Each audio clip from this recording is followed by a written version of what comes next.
do que você falou da questão do torneio, dos compromissos.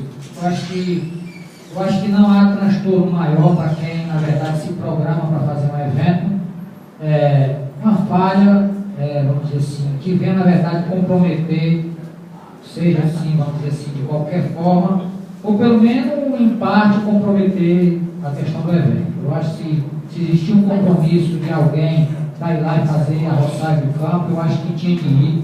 Isso é um negócio que, na verdade, causa muito transtorno a quem vai, porque, principalmente quando trata de futebol, as pessoas que são convidadas a participar de um evento, de uma partida de futebol, chega lá e encontra uma praça esportiva em péssimas qualidades. Eu acho que, na verdade, isso é um transtorno muito grande, tira o brilho da festa, porque eu acredito que todos querem a melhor maneira, quer dizer, a melhor praça para que possa praticar.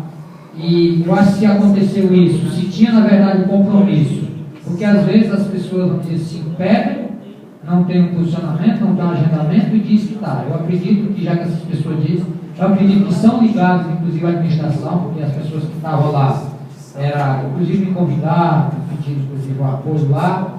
E eu acredito que, se não foi, tem, na verdade, realmente que corrigir. O prefeito tem culpa, sim, porque são todos subordinados ao prefeito. Qualquer pessoa da administração tem que ser subordinada ao prefeito.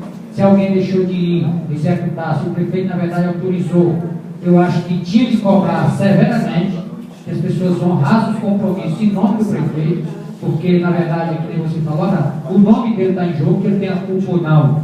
Mas tudo que é de ruim respinga do prefeito, e tudo que as pessoas fazem melhor quando prestam um serviço, com certeza o prefeito também eleva o seu nome com isso.